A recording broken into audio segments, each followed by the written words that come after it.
Bismillahirrahmanirrahim. Assalamualaikum warahmatullahi wabarakatuh. Salam sejahtera bagi kita semua. Semoga kita selalu dalam lindungan Sang Maha Kuasa ya.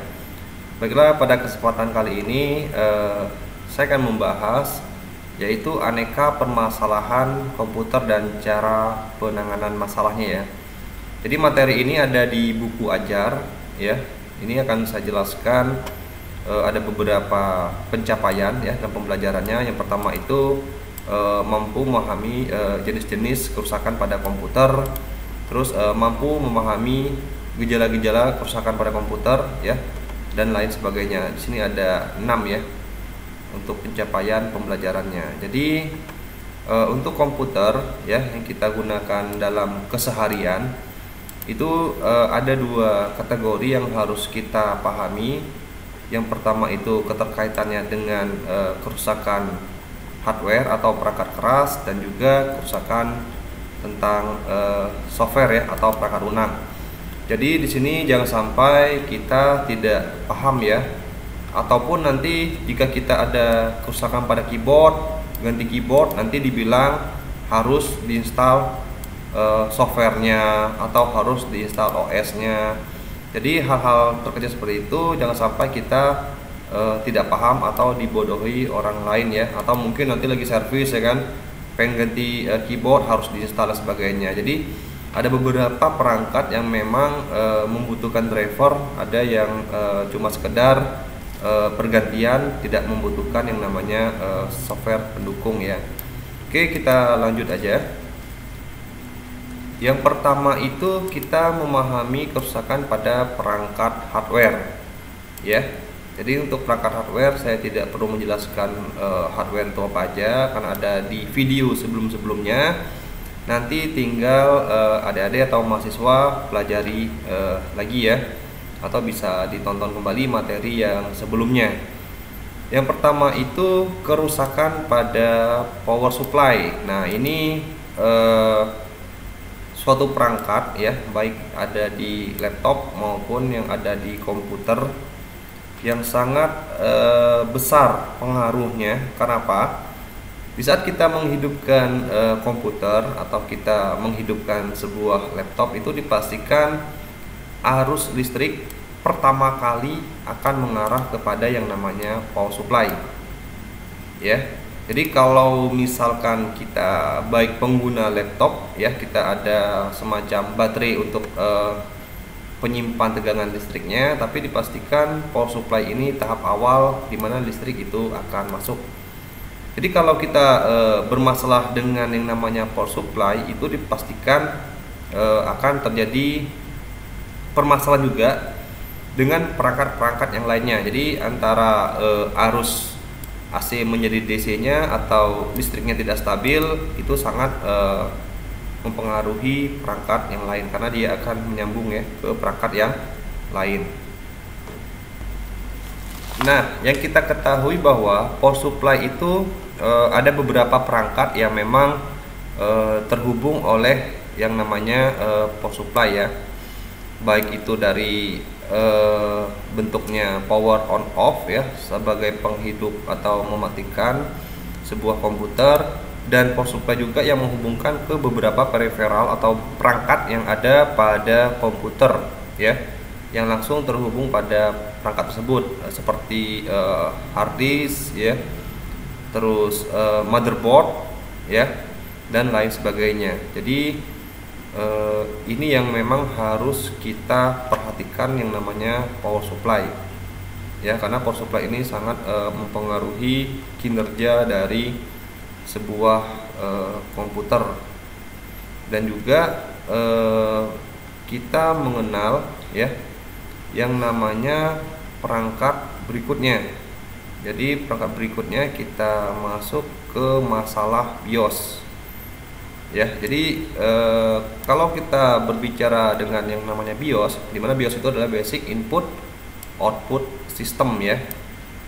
Nah, di sini untuk masalah BIOS ya, atau kita mengenal kata update BIOS, yang sering terjadi adalah masalah terjadi kerusakan pada komputer karena tidak jalan, bahkan tidak dapat masuk ke BIOS. Nah, jadi dipastikan sebuah komputer itu ya, baik kita pertama kali beli ya, kita merakit sendiri, itu dipastikan kita akan masuk ke BIOS, di mana BIOS ini berada pada yang namanya ROM, Random Only Memory. Jadi ROM itu sifatnya permanen ya, dimana dia memori yang sifatnya permanen, beda dengan RAM ya. Kalau RAM itu sifatnya sementara ya. Dan BIOS itu ya terletak pada ROM, sedangkan ROM itu terletak di motherboard. Ya, jadi jika kita menghadapi BIOS rusak atau korup, ada yang beberapa hal yang bisa kita lakukan. Ya, yang pertama kita bisa mendownload file BIOS-nya original ya, dengan cara seperti ini. Berikutnya itu yang kedua ya, file tersebut akan digunakan untuk mengembalikan BIOS pada bentuk aslinya ya. Jadi untuk update BIOS bisa dilakukan nantinya dari pengalaman. Ini lebih memudahkan dari pada kita merecover langsung ya dengan file update BIOS yang sudah gagal. Singkatnya, kita akan mengembalikan BIOS yang versi sebelumnya untuk diupdate ya, tapi tidak ingin langsung merecover ya versi update, juga itu tidak terjadi apa-apa ya, atau tidak jadi masalah. Nah, terus kita membuat media USB DOS bootable ya, dan memasukkan BIOS file BIOS versi original ya pada Flash Tools versi DOS yang sudah kita download dengan media tersebut. Caranya kita bisa membaca di buku manual ya. Biasanya kalau kita beli sebuah komputer ada buku manual. Buku manual itu lebih mengarah ke yang namanya motherboard ya. Atau kita bisa mengunjungi website ya sesuai dengan produsen ya PC atau laptop yang kita miliki.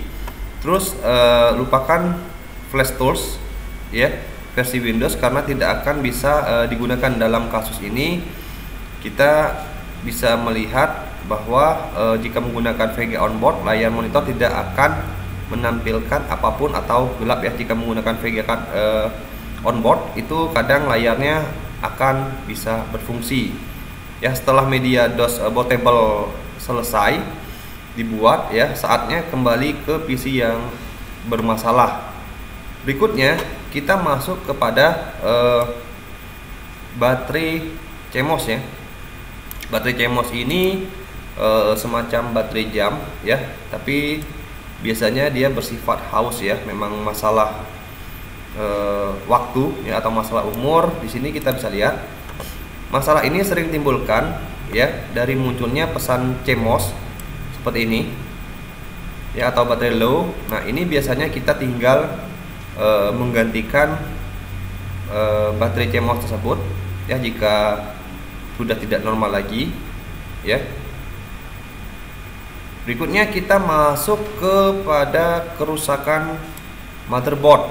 Nah, jika pada motherboard ya menyebabkan motherboard dan juga laptop mengalami kerusakan, berikut cara bisa kita mengatasinya. Yang pertama, jadi motherboard itu ada beberapa kendala. Yang pertama itu overheat ya. Overheat ini kondisinya terlalu panas ya, terlalu panas. Terus kita bisa menganalisisnya ya. Komponen yang sering mengalami panas itu ya biasanya seperti prosesor, hard disk, RAM, VGA ya, dan lain sebagainya. Jadi untuk panasnya sebuah CPU atau prosesor itu harus ada beberapa tahap yang memang harus kita lakukan ya. Jadi misalkan pada prosesor ya atau CPU itu kita harus menambahkan semacam pasta ya yang diletakkan pada prosesor itu ya, biasanya di antara prosesor dan heatsink fan ya. Heatsink fan itu pendingin atau mengangkat hawa panas yang dihasilkan oleh prosesor. Jadi ada beberapa tahap yang memang harus kita maintenance ya dari perangkat yang ada pada komputer ya. Berikutnya kita masuk kepada pembahasan yang lain ya. Kita lihat pada mana ya? Nah ini kita masuk kepada permasalahan overhead ya. Nah ini pada motherboard nih ya. Kalau tadi pada prosesor, berikutnya kita masuk kepada motherboard. Nah jika kita berbicara tentang motherboard ini sendiri ya, overhead atau panas, jadi kita harus menambahkan fan ya atau kipas tambahan. Maksudnya gini, kipas tambahan itu yang ada pada casing ya, casing komputer atau pada laptop itu juga ada semacam fan ya, fan kipas yang bertujuan apa? Untuk mengeluarkan hawa panas yang dihasilkan oleh motherboard ya. Terus kita bisa mengurangi beberapa aplikasi yang kira-kira memang aplikasi yang ada kita install pada laptop kita itu tidak begitu berfungsi ya, tapi di saat kita menghidupkan dia bisa berjalan sesuai dengan kebutuhannya ya. Maksudnya apa? Dia bisa ngerespon ya, atau dia bisa bekerja sendiri yang mengakibatkan tanpa kita menjalankan dia bisa aktif sendiri ya. Berikutnya apa? Itu sesuai dengan aplikasi yang dijalankan dengan spek komputer. Jadi kalau misalkan speknya memang standar untuk perkantoran, diharapkan ya kita harus menggunakan aplikasi perkantoran ya seperti Office ya. Jangan sampai nanti speknya masih Celeron atau dual core, kita menggunakan beberapa aplikasi yang sangat berat-berat ya. Misalkan kayak Adobe Premiere, kita menggunakan Android Studio ya, dimana spek dari komputer yang kita miliki itu tidak sesuai dengan aplikasi yang kita install ya. Berikutnya itu selalu memaksimalkan ruangan udara ya, agar komputer kita tidak panas. Ini biasanya yang terjadi apa? Di saat kita menggunakan sebuah laptop itu di tempat yang memang membuat suasana laptopnya cepat panas ya.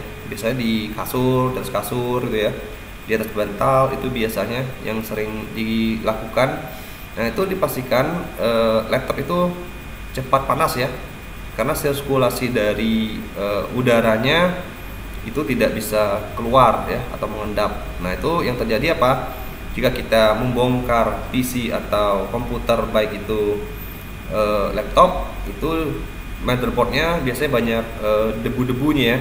Debu-debu itulah yang biasanya mengakibatkan salah satu dari overhead atau terjadinya panas pada perangkat komputer, baik itu juga laptop ya.